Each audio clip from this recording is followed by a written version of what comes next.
Hello મારા વહાલા વહાલા વિદ્યાર્થી મિત્રો, કેમ છો? મજામાં? મારું નામ છે ફાલ્ગુન અદ્રોજા, હું રાજકોટથી છું અને તમે જોઈ રહ્યા છો ફિઝિક્સ વિથ ફાલ્ગુન સર. અને વહાલા બાળકો, અત્યારે આપણે ખૂબ જ અગત્યની વસ્તુ જોઈ રહ્યા છીએ. ધોરણ 11 ફિઝિક્સ ચેપ્ટર નંબર 2 એકમ અને માપનની અંદર શું જોઈ રહ્યા છીએ? અત્યારે આપણે જોઈ રહ્યા છીએ પારિમાણિક સૂત્રો અને સમીકરણો, બરાબર છે? અને એની અંદર લાસ્ટ લેક્ચરમાં મેં જે સૂચન તમને આપેલા હતા એ જ બધા સૂચન તમારે આજે પણ ફોલો કરવાના છે. કયા કયા સૂચનો? ઘણા બાષ્પીભવન થઈ ગયો છે. પહેલું સૂચન એવું હતું કે આખો લેક્ચર પૂરો જોવાનો છે એન્ડ સુધી.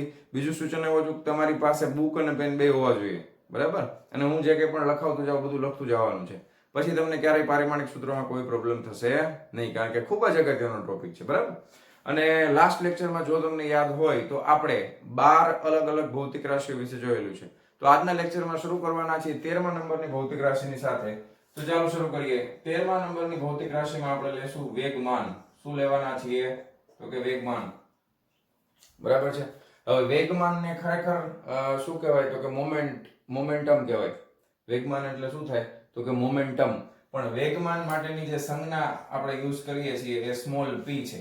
વેગમાન માટેની સંજ્ઞા શું છે? તો કે સ્મોલ p. વેગમાન આ p લખેલું હોય સ્મોલ p એટલે સમજી જવાનું વેગમાનની વાત થઈ રહી છે, બરાબર? પણ વેગમાન એટલે થાય શું? ઘણા એમ કે સાહેબ વેગમાન કરો છો, પણ વેગમાન એટલે શું થાય? તો કે દળ ગુણ્યા વેગ થાય, બીજું કાંઈ ન થાય. શું થાય? દળ ગુણ્યા વેગ. હવે આપણને ખબર છે આપણે ક્યાં જવાનું? તો કે મૂળભૂત ભૌતિક રાશિમાં દળ છે એ મૂળભૂત ભૌતિક રાશિ છે, વેગ નથી. તો દળ ગુણ્યા વેગ એટલે શું છે?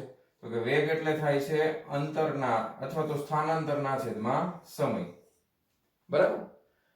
પણ આપણે તો એકમમાં જવું છે, ડાયમેન્શનલ એનાલિસિસમાં જવું છે. એટલે હવે આપણે આગળ આમાં જો આ મૂળભૂત ભૌતિક રાશિ 3 3 આવી ગઈ, ml અને t ના સ્વરૂપમાં 3 આવી ગઈ. જો તો અહીંયા આપણે કઈ રીતે લખી શકશું? તો કે દળ માટેનો આપણે કોડ શું યુઝ કરી છે? m. દળ છે એટલે m ની 1 ઘાત થશે, ગુણાકારમાં અંતર એટલે l ની 1 ઘાત થશે, છેદમાં સમય એટલે t ની 1 ઘાત થશે. તો આ સમીકરણ આપણને કઈ રીતે મળશે? તો કે m ની 1 ઘાત, l ની 1 ઘાત, t છેદમાં છે એટલે t ની -1 ઘાત. તો વેગમાન માટેનું સમીકરણ, પારિમાણિક સૂત્ર આપણને મળી ગયું. આને શું કહેવાય? હવે એકમ અહીંયા લખી દઉં છું. હવે એકમ તો આપણે અહીંયા આના ઉપરથી બનાવી શકીએ ને. દળનો એકમ શું થાય? તો કે દળનો એકમ થાય કિલોગ્રામ. વેગનો એકમ શું થાય? અંતરના છેદમાં સમય એટલે મીટર પ્રતિ સેકન્ડ. તો વેગમાનનો એકમ શું થઈ જશે વાલા બાળકો? કિલોગ્રામ ઇન્ટુ મીટર પ્રતિ સેકન્ડ. પારિમાણિક સૂત્ર થઈ જશે m1l1t - 1. ક્લિયર છે? તો વેગમાન વિશે આપણે માહિતી મેળવી લીધી. દેખાય છે ને બધું ક્લિયરલી? ઓકે. હવે નેક્સ્ટ, હવે આપણે જોવાના છે નેક્સ્ટ વસ્તુ આના પછીની 14મા નંબરની, બરાબર છે? 14મા નંબરની આપણે લઈ લઈએ છીએ દાખલા તરીકે ગતિ ઉર્જા, બરાબર? ક્લિયર? ચાલો, તો હવે આપણે જોવાનું છે સમીકરણ, પારિમાણિક સૂત્ર મેળવવાનું છે ગતિ ઉર્જા વિશે. તો ગતિ ઉર્જા પાછળ કયો શબ્દ આવ્યો? ઉર્જા. હવે તમને કદાચ જો યાદ હોય, આગળનો લેક્ચર વ્યવસ્થિત રીતે શીખા હોય તો મેં એમાં કાર્ય અને ઓબ્લિક કરીને ઉર્જા લખ્યું હતું. તો એ મેં ત્યારે કઈ ઉર્જાની વાત કરી હશે? ગતિ ઉર્જાની વાત કરી હશે કે કોઈ પણ ઉર્જાની વાત કરી હશે? તો ગતિ ઉર્જા વિશે તમને ખબર છે કે ગતિ ઉર્જા છે એનું સૂત્ર તમને યાદ હોય કદાચ 1/2 mv². આ તમે ભણ્યા હતા, યાદ આવ્યું? તો ગતિ ઉર્જા માટે પણ કાર્યનો જ એકમ આવવો જોઈએ, કારણ કે કાર્ય અને ઉર્જા દુનિયાની કોઈ પણ, ખાલી એમ શબ્દ વપરાય ને કે ઉર્જા એટલે એનર્જી, તો જ્યારે પણ આમ ઉર્જા શબ્દ યુઝ કરે ને પછી એ ગતિ ઉર્જા હોય, સ્થિતિ ઉર્જા હોય કે ઉષ્મા ઉર્જા હોય, કોઈ પણ ઉર્જા હોય, તો એ બધી જ ઉર્જા માટેનું એકમ અને કાર્યનો એકમ બે સરખા જ થાય, બરાબર? કોઈ પણ ઉર્જા નો એકમ અને કાર્યનો એકમ સરખા જ થાય. તો બોલો બાળકો, કાર્યનો એકમ શું હતો? જૂલ. શું હતો કાર્યનો એકમ? જૂલ હતો, બરાબર છે? તો ફરી પાછું એકવાર કાર્ય ફટાફટ આપણે એનો એકમ જોઈ લઈએ છે. જૂલ કેપિટલ J વડે એને દર્શાવાય, બરાબર? કાર્ય એટલે શું થતું હતું? જો આ હું તમને બે સરખાવીને આપું છું. કાર્ય એટલે શું હતું? તો કે બળ ગુણ્યા સ્થાનાંતર હતું, બરાબર? હવે બળ એટલે બળ અને સ્થાનાંતર. હવે આ ખાસ ધ્યાનથી સમજજો. બીજી એક વસ્તુ મારે તમને કહેવી છે કે આ બળ અને અત્યારે આપણે જે કાર્ય અને ઉર્જાનો આ છે ને, આપણે આખા ફિઝિક્સમાં હાલતા ને ચાલતા બધી જગ્યાએ લગભગ યુઝ કરશું આપણે. બળનું પારિમાણિક સૂત્ર હાલતા ચાલતા આવશે, કારણ કે આનો છે ને બીજી બધી ભૌતિક રાશિઓમાં ઘણો બધો ઉપયોગ કરવાના છે આપણે, બરાબર. સાધિત ભૌતિક રાશિઓ આપણે લેશું તો એની અંદર બળ અને કાર્ય, બરાબર, અથવા તો ઉર્જા, આ બે વસ્તુનો ભરપૂર ઉપયોગ કરવાના છે. તો આ બેના પારિમાણિક સૂત્ર જો તમને ડાયરેક્ટ મોઢે આવડી જાય તો વધારે સારું. હમણાં આપણે જોઈ પણ લઈએ. આને સાબિત કઈ રીતે કર્યું હતું? તો કે બળ બરાબર શું થાય? બળ બરાબર દળ ગુણ્યા પ્રવેગ, અને એના ગુણાકારમાં સ્થાનાંતર તો છે જ, બરાબર. હવે દળ તો મૂળભૂત ભૌતિક રાશિ છે. પ્રવેગ એટલે શું થાય? તો કે પ્રવેગ એટલે વેગના ફેરફારના છેદમાં સમય, બરાબર, ગુણ્યા સ્થાનાંતર તો છે જ, બરાબર છે. વેગ એટલે શું થાય? તો કે વેગ એટલે થાય અંતર ના છેદમાં સમય, અને આ બીજો સમય ગુણાકારમાં તો હતો જ, અને ઉપર આવી ગયું સ્થાનાંતર. આવી ગઈ મૂળભૂત રાશિ બધી. તો હવે જો અહીંયા દળ છે એટલે m ની 1 ઘાત ગુણ્યા અંતર છે એટલે l ની 1 ઘાત, સ્થાનાંતર છે એટલે l ની 1 ઘાત છેદમાં સમય 1 છે એટલે t ની 1 ઘાત ગુણ્યા પાછી t ની 1 ઘાત. થઈ ગયું. તો આ શું થઈ જશે? તો કે m1 l આધાર સરખો ઘાતનો સરવાળો અને t છેદમાં છે તો t ની 2 ઘાત થાય, ઉપર જાય તો -2 ઘાત થઈ જશે, બરાબર. તો આપણને કાર્યનું પારિમાણિક સૂત્ર આ રીતે મળ્યું હતું. આ કોનું પારિમાણિક સૂત્ર છે? કાર્યનું. અને બળનું પારિમાણિક સૂત્ર શું હતું? યાદ કરો. બળનું પારિમાણિક સૂત્ર શું હતું? m1 l1 t - 2, બરાબર છે. આ બળનું છે. આ કોનું છે? તો કે આ બળ માટેનું પારિમાણિક સૂત્ર છે, બળનું, અને આ કાર્યનું છે, બરાબર. હવે તમને એવો પ્રશ્ન થાય કે સાહેબ કાર્યનું ઉર્જાનું કેમ સરખું થાય? તો આપણે સરખાવી દઈએ. હાલો, કાંઈ વાંધો નથી. આ ગતિ ઉર્જાનું સમીકરણ આપણને ખબર છે ને, હાફ mv². તો અહીંયા જો ગતિ ઉર્જાનું સમીકરણ છે એટલે 1/2 છે, એ તો કઈ ધ્યાનમાં લેવાનું ન હોય. m એટલે દળ થાય, તો કે દળ ગુણ્યા v નો વર્ગ એટલે વેગનો વર્ગ થઈ ગયો, બરાબર છે. એટલે દળ ગુણ્યા વેગ એટલે શું થાય? તો કે અંતરના છેદમાં સમય, એનો પાછો વર્ગ, અંતરનો વર્ગ ઉપર, સમયનો વર્ગ નીચે. તો દળ એટલે તો કે m1 લખાય, અંતર એટલે l લખાય 1, પણ એનો શું છે? તો કે વર્ગ છે. ગુણા છેદમાં શું છે? સમય, એટલે t1 લખાય, એનો પાછો વર્ગ છે. એટલે આ થઈ ગયું m1 l2. જો ઘાત આવે ને ઉપર એટલે આ અંદરની જે ઘાત હોય ને એનો ગુણાકાર કરવાનો, એટલે 2 * 1 = 2 થાય, બરાબર. ના છેદમાં t ની પાછી 2 ઘાત, આને ઉપર લઈ જાય એટલે માઈનસ થઈ જશે. તો m1 l2 t - 2. જોજી બેમાં કઈ સામ્યતા જોવા મળે છે ને સરખા જ. m1 l2 t - 2, m1 l2 t - 2 કોઈ પણ રીતે કરીએ, ક્યારે પણ કરીએ, ગમે તે ઉર્જા માટે કરીએ તો ખાસ ધ્યાન આપવાનું, કોઈ પણ ઉર્જા હોય અથવા કોઈ પણ કાર્ય, બરાબર, કાર્ય હોય અથવા ઉર્જાનું કોઈ પણ સ્વરૂપ હોય, એનું પારિમાણિક સૂત્ર પાછું, એનું આ જે પારિમાણિક સૂત્ર છે એ કોઈ દિવસ બદલાય નહીં. એના પારિમાણિક સૂત્ર કોઈ દિવસ બદલાશે નહીં. હવે આપણે મેં તમને કીધું એ પ્રમાણે આ બેનો ભરપૂર ઉપયોગ કરવાના છે. એક આપણે બળનો ભરપૂર ઉપયોગ કરશું, બીજું આપણે કાર્યનો ભરપૂર ઉપયોગ કરશું, બરાબર છે. હવે બીજું, હજી ગતિ ઉર્જા સિવાયની પણ ઉર્જા હોય ને, દાખલા તરીકે સ્થિતિ ઉર્જા. તો સ્થિતિ ઉર્જામાં શું આવે? સ્થિતિ ઉર્જા mg અને h આવે, બરાબર છે. mg h સમીકરણ આવે. એના માટે પણ તમારે આ રીતે ટ્રાય કરજો ઘરે. પારિમાણિક સૂત્ર આ જ આવશે, કોઈ પણ ઉર્જાનું સ્વરૂપ હોય. હવે આ બે છે ને બને ત્યાં સુધી આપણે મોઢે યાદ રાખવા છે, બરાબર. તો આને યાદ રાખવા માટેની સરળ રીત શું છે? તો કે આ 112 ને આ 122. બળ માટે 112, કાર્ય માટે 122. બળ માટે 112, કાર્ય માટે 122. પણ છેલ્લું જે છે એ બગડો માઈનસમાં આવશે. તો બળ માટે 112 યાદ રાખો, કાર્ય માટે 122 યાદ રાખો. પછી આપણે જ્યારે પણ આજે આગળની ભૌતિક રાશિઓ જોશું એમાં સીધો ઉપયોગ કરશો. હવે પછી આપણે હું તમને આ રીતે સાબિત નહીં કરું, હવે મોટા થઈ ગયા આપણે, બરાબર ને, એટલું તો આવડી જાય ને. હવે બળ એટલે 112 અને કાર્ય એટલે 122, કાર્ય હોય અથવા ઉર્જા હોય. ક્લિયર? તો આટલી વસ્તુ તમારી બુકમાં નોટ ડાઉન કરી નાખો અને વિડિયો પોઝ કરીને, એટલે પછી હું પૂછી નાખું છું, બરાબર. ચાલો, થઈ ગયું? જવા દઉં ને? હાલો જવા દઉં છો. હવે કાર્ય થઈ ગયું, બળનું પણ આવડી ગયું. બળ એટલે 112, કાર્ય એટલે 122, બરાબર છે. ઉર્જા સમજાઈ ગઈ સાહેબ, સ્થિતિ ઉર્જા સમજાઈ ગઈ, ગતિ ઉર્જા સમજાઈ ગઈ. બધા પ્રકારની ઉર્જા માટે એક જ સમીકરણ આવશે, યાદ રહી ગયું.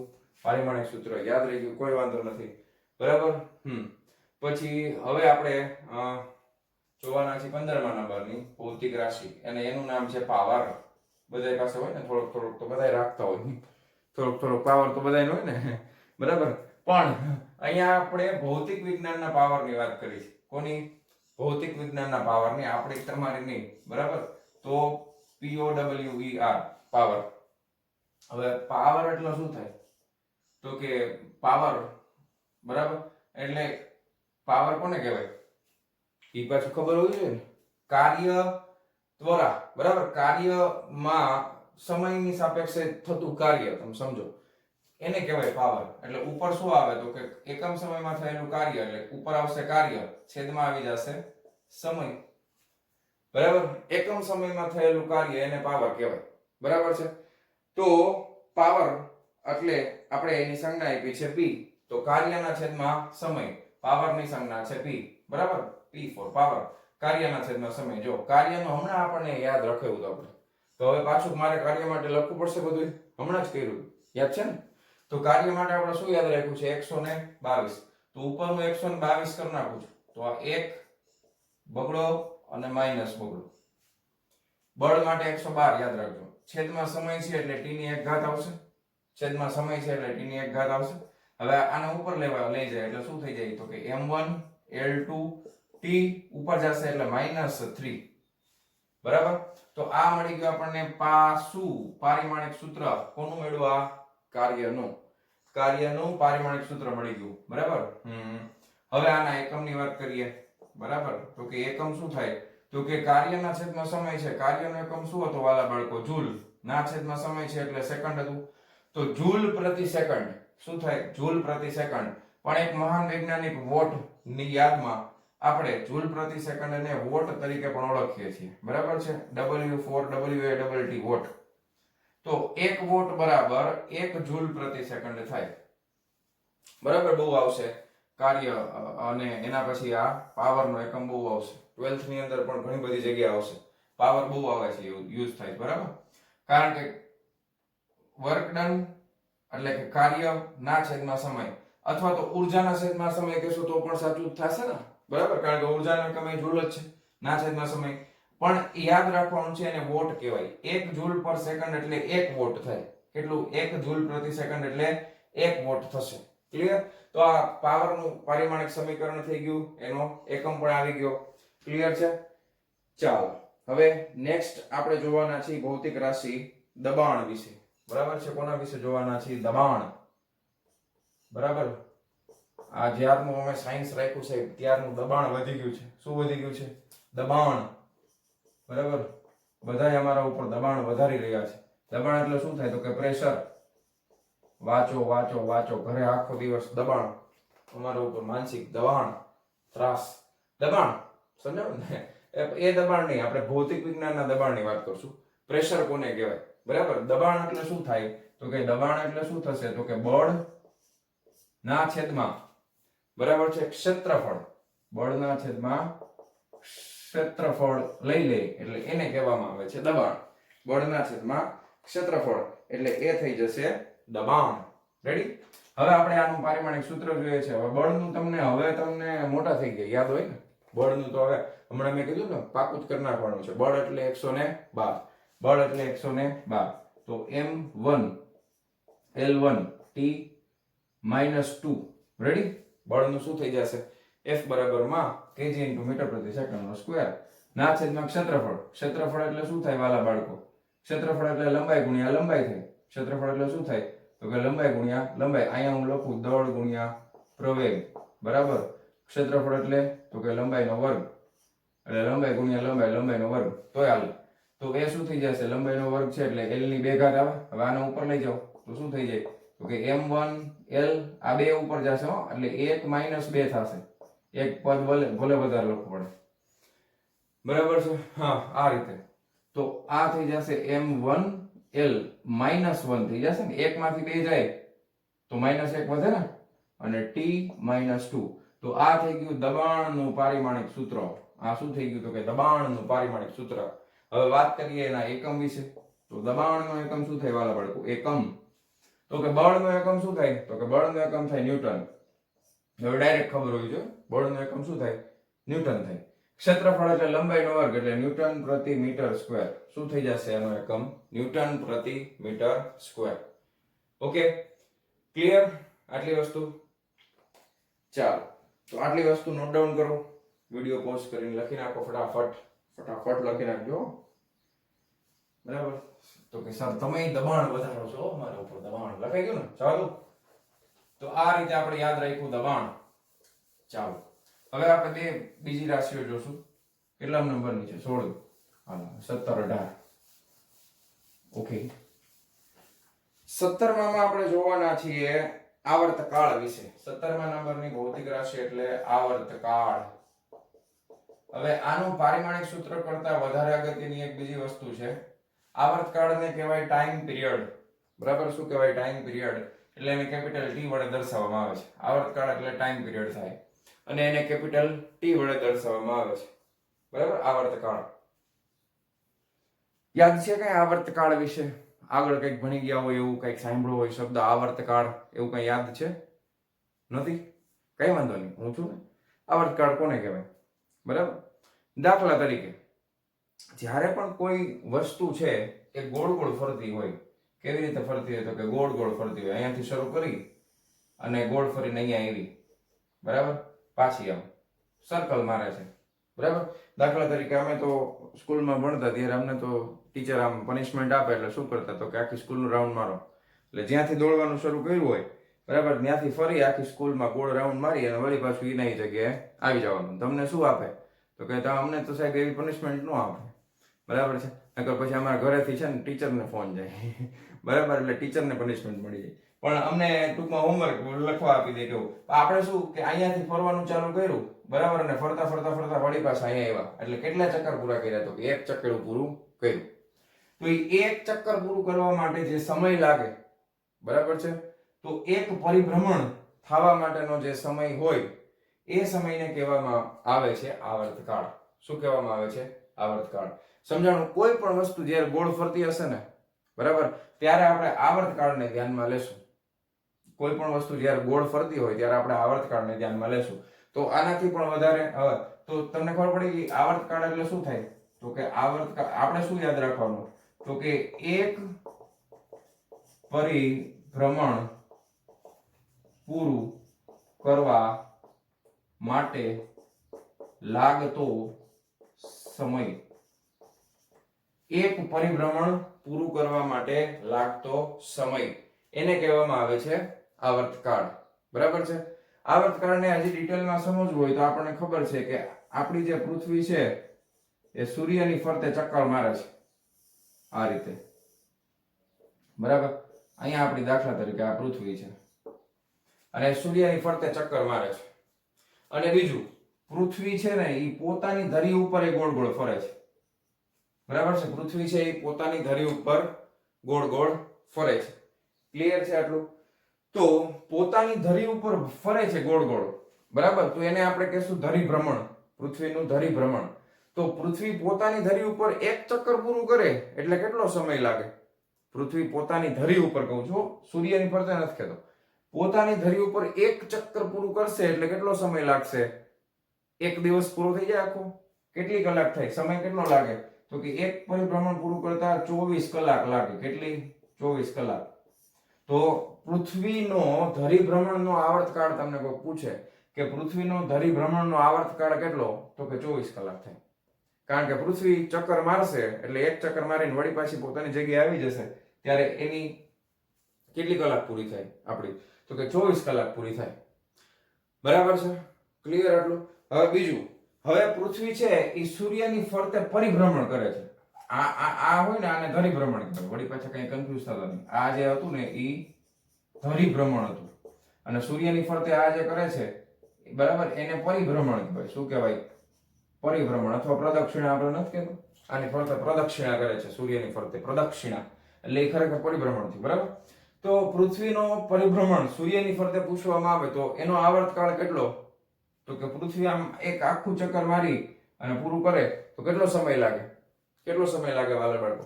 સમય લાગે 365.25 દિવસ.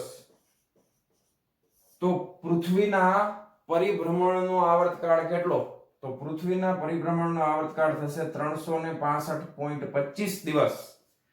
આટલા દિવસની અંદર એક આખું આપણે આને વર્ષ કહીએ ને તો એક વર્ષની અંદર 365 દિવસ હોય, પણ આપણે ખરેખર વર્ષમાં 365 ગણીએ છીએ. 0.25 કેવી રીતે આવ્યા તમને ખબર છે? દર 4 વર્ષે એક વખત લીપ યર આવે અને લીપ યરમાં ફેબ્રુઆરી મહિનામાં દિવસ એક વધારી દઈએ છીએ આપણે.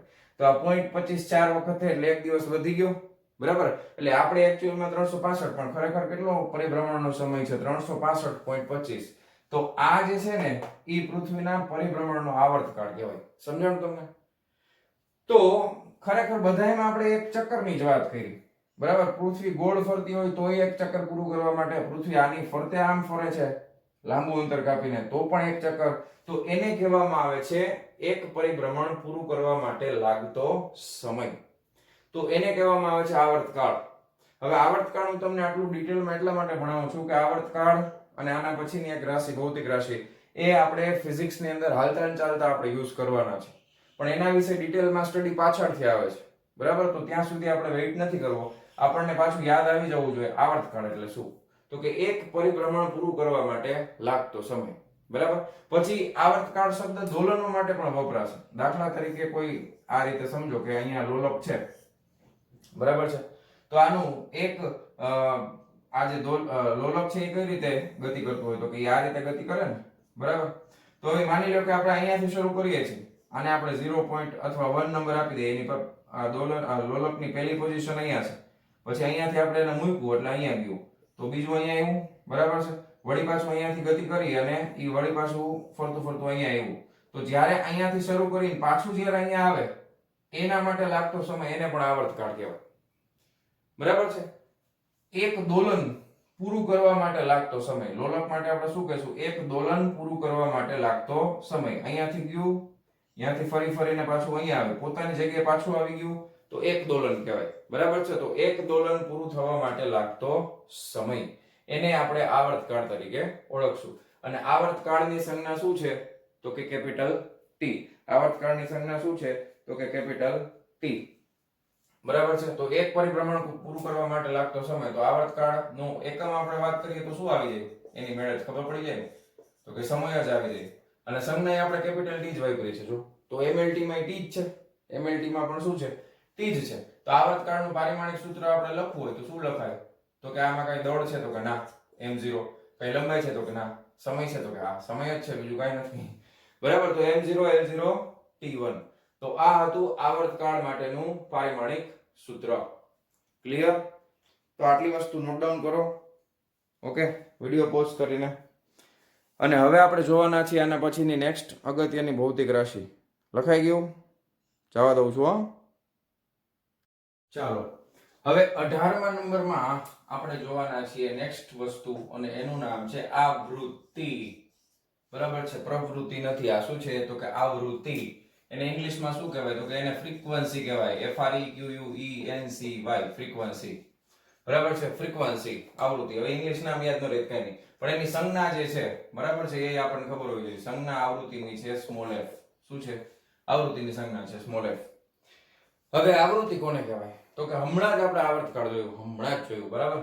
હવે એ આવર્તકાળનું વ્યસ્ત હોય ને એને આવૃત્તિ કહેવાય, બરાબર. આવર્તકાળના વ્યસ્તને શું કહેવાય?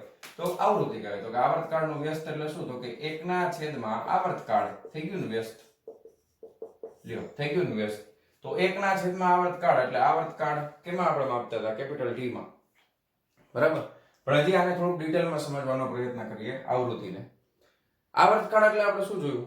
આવર્તકાળ એક પરિભ્રમણ પૂરું કરવા માટે લાગતો સમય. એક પરિભ્રમણ પૂરું કરવા માટે લાગતો સમય. પણ આવૃત્તિ એટલે શું થાય? તો કે આવૃત્તિ એટલે એકમ સમયમાં થતા પરિભ્રમણોની કુલ સંખ્યા. શું થાય?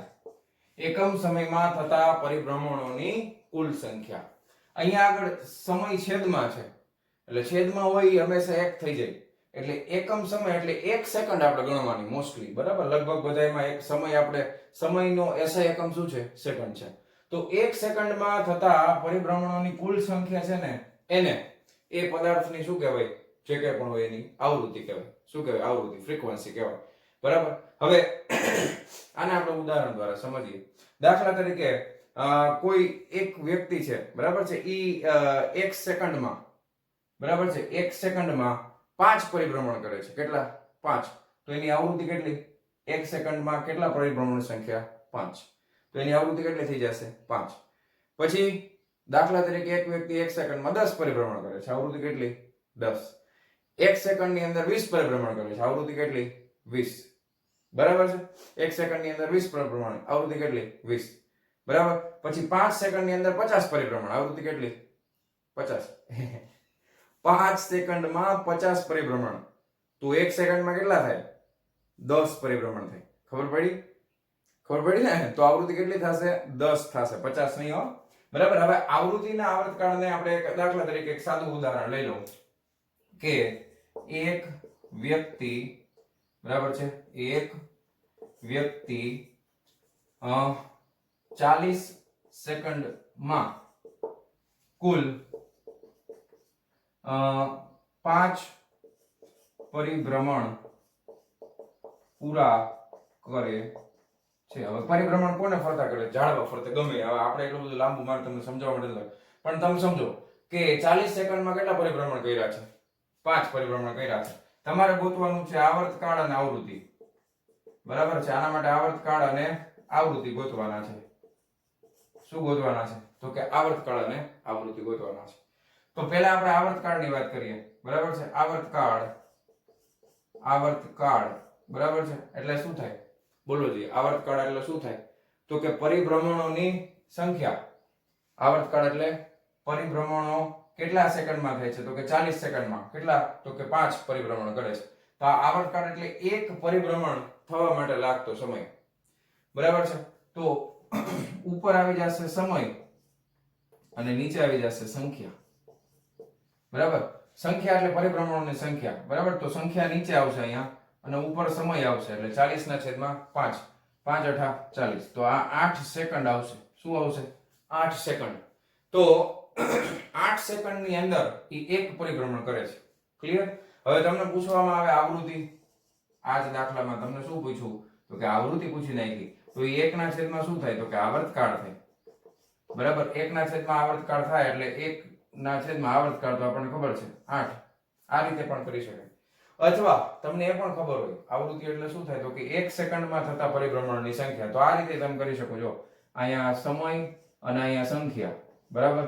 હવે સિમ્પલ ત્રિરાશિ મૂકવાની છે. તો કે 40 સેકન્ડમાં કેટલા પરિભ્રમણ થાય છે? તો કે 5. તો 1 સેકન્ડમાં કેટલા થાય? બરાબર. તો કે 5/40. તો 5 × 40. તો 1/8 થાય. શું આવે? આવૃત્તિ 1/8. અને આવૃત્તિનો એકમ શું થાય? તો કે સમય છેદમાં છે ને, તો આ થઈ જશે સેકન્ડ ઇન્વર્સ. શું થઈ જશે? આવૃત્તિનો એકમ શું થઈ જશે? એનો એકમ થઈ જશે સેકન્ડ ઇન્વર્સ, એટલે 1/સેકન્ડ, બરાબર. એ શું થઈ જશે? 1/સેકન્ડ.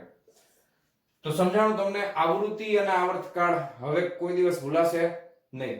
નહીં ભૂલાય ને? પણ કે તમે નક્કી કરી નાખ્યું નહીં ભૂલે. તમને શું ખબર? અમે ભૂલી જાય તો, બરાબર, પણ નહીં ભૂલવાનું, યાદ રાખવાનું. બરાબર. બહુ અગત્યના છે. ફિઝિક્સમાં હાલતા ચાલતા આવશે આવૃત્તિ અને આવર્તકાળ. તો આવૃત્તિ અને આવર્તકાળ ક્લિયર છે. હવે આનું પારિમાણિક સૂત્ર લખી નાખીએ. પાછું શું થાય? તો કે 1/સેકન્ડ છે. દળ છે કાંઈ? તો કે ના.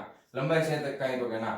સમય છે ને, પણ છેદમાં છે એટલે t ની -1 ઘાત આવે. છેદમાં એટલે 1/t ની 1 ઘાત. તો t ની શું થઈ જાય? -1 ઘાત. તો આ હતું આવૃત્તિ માટેનું પારિમાણિક સૂત્ર. અને એકમ છે સેકન્ડ ઇન્વર્સ, બરાબર છે. અને સંજ્ઞા છે આવૃત્તિની સ્મોલ f. ઓકે. તો આટલી વસ્તુ તમે નોટ ડાઉન કરો. અને હવે આપણે જોઈએ છીએ આના પછીનો નેક્સ્ટ ભૌતિક રાશિ. ચાલો, લખાઈ ગયું? જવા દઉં ને? કાકુ ને? ચાલો જવા દઉં છો. હવે આપણે 19મા નંબરની ભૌતિક રાશિ જોવાના છીએ અને એનું નામ છે કોણીય સ્થાનાંતર. શું જોવાના છે આપણે? કોણીય સ્થાનાંતર વિશે જોવાના છે. કોણીય સ્થાનાંતર. કોણીથી થતું છે કોણીય સ્થાનાંતર. કોણીય. ચાલો કઈ વાંધો નહીં, જોઈ લઈએ 19મા નંબરનું કોણીય સ્થાનાંતર. કોણીય સ્થાનાંતર, બરાબર છે. આની સંજ્ઞા થીટા છે. તો થીટા સંજ્ઞા કોના માટે વાપરી હતી એ પેલા વિચાર કરો. તો કે આ જે સંજ્ઞા આને થીટા કહેવાય ભાઈ સર. આ થીટા એટલે આ સંજ્ઞા, આનું નામ છે થીટા. કોના માટે વાપરી હતી? તો કે આપણે આ કઈ સમતલ કોણ માટે, ખૂણા માટે વાપરી હતી કે નહીં? વાપરી. યાદ આવ્યું? ખૂણા માટે જ વાપરી હતી. કોણીય સ્થાનાંતર એટલે શું થાય કે આ દાખલા તરીકે મારો હાથ આમ છે, બરાબર. હવે અત્યારે માની લો કે આને આપણે 0 ડિગ્રી માની લઈએ અહીંયાથી. તો હવે મારો હાથ અહીંયા આ જે છે ને અહીંયાથી જોઈન્ટ હોય બધાયનો હાથ, બરાબર ને? મારો એકનો ન હોય, બધાયના જોઈન્ટ જ હોય. આ સીધો રાખી અને માનો 0 ડિગ્રી છે. હવે આને મેં આમ ફેરવી નાખ્યો, આમ. તો અહીંયાથી કેટલા ડિગ્રી ફેરવો? આટલું. તો અહીંયા જે મળશે ખૂણો મળશે ને એને શું કહેવાય? કોણીય સ્થાનાંતર કહેવાય. કાંઈ ના કહેવાય, બીજું સિમ્પલ છે. દાખલા તરીકે જો હવે આકૃતિ દ્વારા પણ સમજી લઈએ કે ધારો કે આ થીટા છે એટલે એ કેટલા ડિગ્રી ફેરવો હોય? તો કે આ પેલું સ્થાન એનું આ, બીજું સ્થાન એનું આ. તો આ કોણીય સ્થાનાંતર એટલે આ ખૂણો થઈ ગયો. પણ હવે આપણને ખબર છે ખૂણો બરાબર શું થાય? તો કે ચાપના છેદમાં ત્રિજ્યા. તો કોણીય સ્થાનાંતર માટે પણ સમીકરણ શું આવશે? ચાપના છેદમાં ત્રિજ્યા. બરાબર. આ લંબાઈ છે અને ચાપ કહેવાય. આ ચાપ કહેવાય, ચાપની લંબાઈ, બરાબર. અને આ જે અંતર છે આને શું કહેવાય? ત્રિજ્યા કહેવાય. તો કોણીય સ્થાનાંતર એટલે શું થઈ જશે વાલા બાળકો? ચાપના છેદમાં ત્રિજ્યા. ખરેખર ખૂણો જ છે. હવે ચાપ જે છે એનો એકમ શું આવે? તો કે એનો એકમ એ લંબાઈ જ આવે ને, અને ત્રિજ્યા છે એનો એકમ એ લંબાઈ જ આવે ને. તો હવે હું તમને પૂછું કે કોણીય સ્થાનાંતરનો એકમ શું? તો કે એકમ રહિત નહીં. એકમ તો આપ્યો છે આપણે, ખૂણાનો એકમ, એનું નામ આપ્યું છે આપણે એકમને. શું નામ આપ્યું છે? રેડિયન આપ્યું છે વાલા બાળકો. શું નામ આપ્યું છે? રેડિયન આપ્યું છે. પછી પાછું પૂછવામાં આવે પારિમાણિક સૂત્ર, તો શું આવે? તો કે m0 l0 ta0 બધું 0.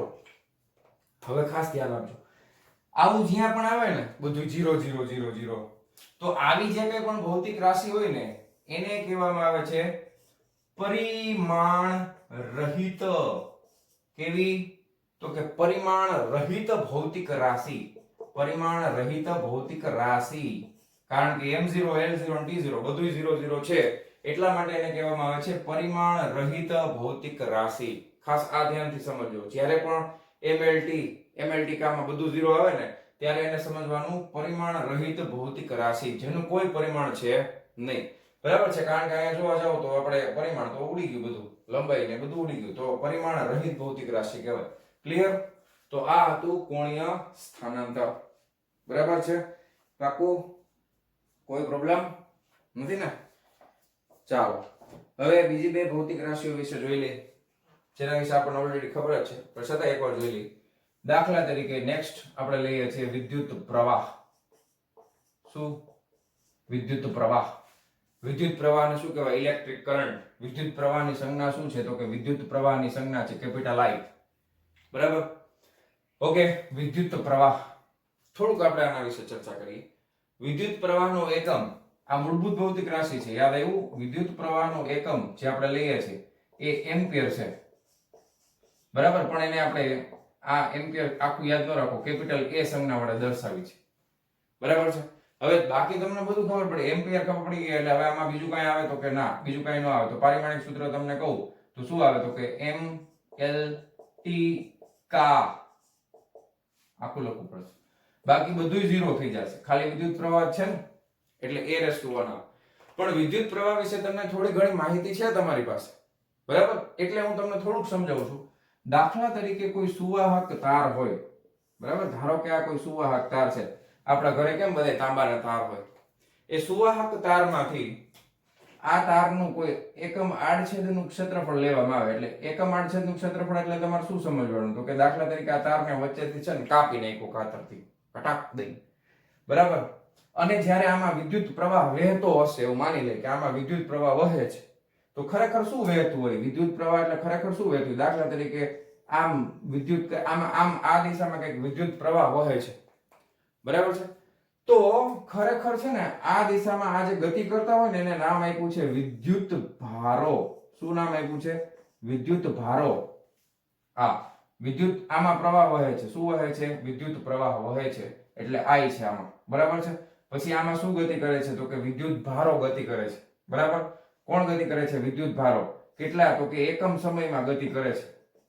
કેટલા સમયમાં? તો કે એકમ સમયની અંદર જે કંઈ પણ વિદ્યુત ભાર ગતિ કરતા હશે એ વિદ્યુત ભારના જથ્થાને શું કહેવામાં આવે છે? વિદ્યુત પ્રવાહ. તો કોઈ પણ વાહક તારના એકમ આડછેદના ક્ષેત્રફળમાંથી એકમ સમયમાં પસાર થતા વિદ્યુતભારનો જથ્થો હોય એને કહેવામાં આવે છે વિદ્યુત પ્રવાહ. બરાબર.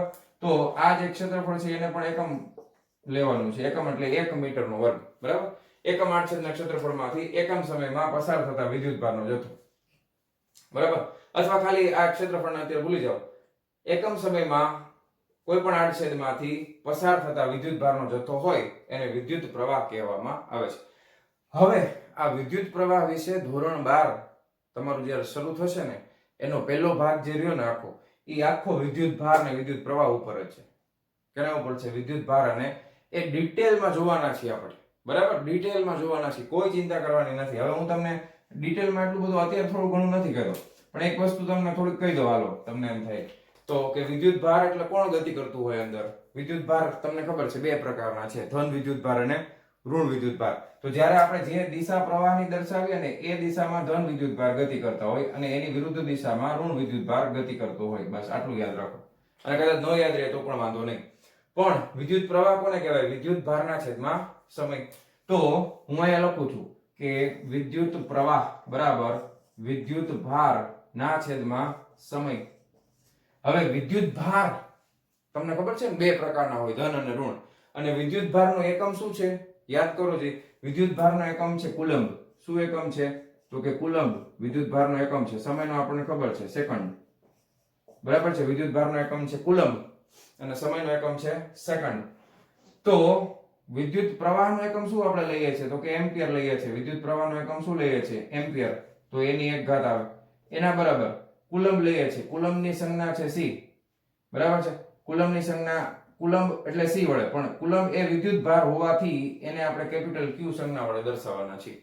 બરાબર છે. કુલંબને આપણે કેપિટલ Q એટલે આ વિદ્યુત ભાર છે કુલંબ. બરાબર. અને છેદમાં છે સેકન્ડ એટલે ટાઈમ આવશે. સેકન્ડ એટલે શું આવશે? સમય આવશે. તો t ની 1 ઘાત આવી જશે. રેડી? તો અને આ q ની 1 ઘાત. q એટલે શું સમજવાનું? 1 કુલંબ. બરાબર. અને છેદમાં t1 એટલે 1 સેકન્ડ. અને આ 1 એમ્પિયર. બરાબર. તો આ વિદ્યુત પ્રવાહ લખાઈ ગયું. હવે આ તમારે 1 મિનિટ વિડિયો પોઝ કરીને પહેલા આ લખી લેજો. હવે મારે એક અગત્યનું સમજાવવું છે પ્રવાહ ઉપરથી. ચાલો, લખાઈ ગયું. આ જવા દો છો. હા, શું યાદ રાખવાનું? તો આમાં કોણીય સ્થાનાંતરમાં પરિમાણ રહિત રાશિ છે. કેવી? પરિમાણ રહિત. હાલ, તો વિદ્યુત પ્રવાહ તો મૂળભૂત ભૌતિક રાશિમાં છે એટલે એનો એકમ તો યાદ જ હોય, સીધો એમ્પિયર આવે. પણ 12મા ધોરણની અંદર જે આના સિવાય પણ હજી એક ઉપયોગમાં થવાનું છે એ છે વિદ્યુત ભાર. બરાબર છે. વિદ્યુત ભાર એને આપણે કેપિટલ Q વડે દર્શાવવાના છે. તો વિદ્યુત ભારનું પારિમાણિક સૂત્ર આપણને પૂછે બે સ્વરૂપમાં આવડવું જોઈએ. બરાબર. કારણ કે બે રીતે તમને પૂછશે 12માં. તો વિદ્યુત ભારનું પારિમાણિક સૂત્ર મારે અહીંયાથી ન બની જાય. આમાંથી જો હું Q ને કરતા બનાવું, Q ની 1 ઘાત ને, તો આ છેદ છે અહીંયા ચોકડી ગુણાકાર કરીએ એટલે એમ્પિયર ની 1 ઘાત અને સમયની 1 ઘાત થઈ જાય કે નહીં? સમજે? તો વિદ્યુત ભાર એટલે કેપિટલ Q બરાબર A1T1 થશે. વિદ્યુત ભાર એટલે શું થશે? A1 T1. તો વિદ્યુત ભાર Q માટેનું પારિમાણિક સૂત્ર બરાબર પહેલા એકમ લખી નાખીએ. હાલો, વિદ્યુત ભારનો એકમ શું છે? તો કે એનો એકમ છે કુલંબ. બરાબર. અને એને c વડે દર્શાવાય. પણ વિદ્યુત ભારનું પારિમાણિક સૂત્રમાં ઘણીવાર Q આવશે. આ 12મા ધોરણમાં આવશે Q વાળું. બરાબર. પણ અત્યારે આપણે યાદ રાખી લઈએ કે વિદ્યુત ભારનું પારિમાણિક સૂત્ર પૂછે તો આપણે શું લખવાનું? તો કે એનું પારિમાણિક સૂત્ર શું થઈ જશે? તો કે m છે નહીં 0, l નથી તો કે 0, mlt તાપમાન ટાઈમ આવે છે તો કે આવે છે તો કે t ની 1 ઘાત, k નથી આવતું તો k 0 થઈ જશે. બરાબર. a છે તો કે a1 થઈ ગયું. હવે જો આવવા માંડ્યું ધીમે ધીમે mlt ના સ્વરૂપમાં આવવા માંડ્યું કે નહીં? k નથી આવ્યું તો હવે a લઈ લે. સમજો? તો વિદ્યુત ભાર છે કેપિટલ Q એકમ છે કુલંબ. પારિમાણિક સૂત્ર યાદ આવી ગયું. હવે નેક્સ્ટ આપણે આના પછી સીધું તાપમાન લઈ લઈએ. આ પણ આપણે ભણી જ લીધું છે. બરાબર છે. થર્મોડાયનેમિક તાપમાન એટલે શું થઈ જાય કે તમને mlt ના સ્વરૂપમાં બધું ખબર પડી જાય. બરાબર. તાપમાન એટલે ટેમ્પરેચર થાય. તાપમાન એટલે ટેમ્પરેચર, આખું નથી લખતો. બરાબર. તાપમાન નો એકમ SI સિસ્ટમ પ્રમાણે આપણે શું લેવાનો છે? કેલ્વિન લેવાનો છે. શું લેવાનો છે? કેલ્વિન. અને કેલ્વિન માટેની સંજ્ઞા શું છે? કેપિટલ કે. કેલ્વિન માટેની સંજ્ઞા શું છે? કેપિટલ કે. ક્લિયર? આપણે જનરલી ઇન્ડિયામાં બધે ડિગ્રી સેલ્સિયસમાં જ લેતા હોય ને, આટલા ડિગ્રી સેલ્સિયસ. પાણીનું બરફ કેટલા ડિગ્રીએ બને? તો કે 0 ડિગ્રી. પછી વરાળ ક્યારે બને? તો કે 100 ડિગ્રી સેલ્સિયસ. પણ ક્યારે? દબાણ અચળ હોય ત્યારે. અને કેટલું દબાણ હોય? વાતાવરણનું દબાણ. બરાબર છે? એટલે 1 બાર. હવે એ બધું કદાચ ન સમજાય તો વાંધો નહીં, પણ તમને એટલી ખબર પડી ગઈ. આપણે જે છે ઇન્ડિયામાં મોસ્ટલી આપણે ડિગ્રી સેલ્સિયસમાં લઈ છીએ, પણ એનો બીજો એકમ કેલ્વિન પણ છે, અને આ એનો એસઆઈ સિસ્ટમ પ્રમાણેનો એકમ છે. બરાબર છે? તો આપણે જ્યારે પણ તાપમાનનો એસઆઈ સિસ્ટમ પ્રમાણે એકમ લેશું તો શું લેશું? કેલ્વિન. તો હવે આના માટે ખાલી પારિમાણિક સૂત્ર જોઈ લઈએ. તો આપણે mLTK ના સ્વરૂપમાં લખીએ તો m0 l0 t પણ 0.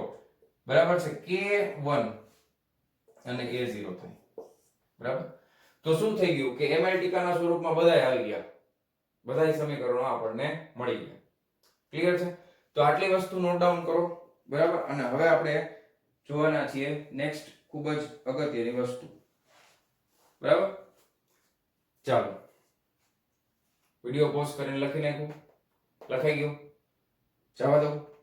પાકું? જવા દઉં ને? ચાલો 22 સુધી પહોંચ્યા હતા ને? હાલો. તો હવે આપણે 23મા નંબરથી શરૂ કરવા જઈ રહ્યા છીએ.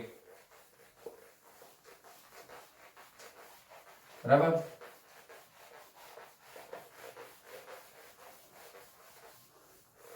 ચાલો 23મા નંબરમાં આપણે લઈ લેશું વિશિષ્ટ ઉષ્મા.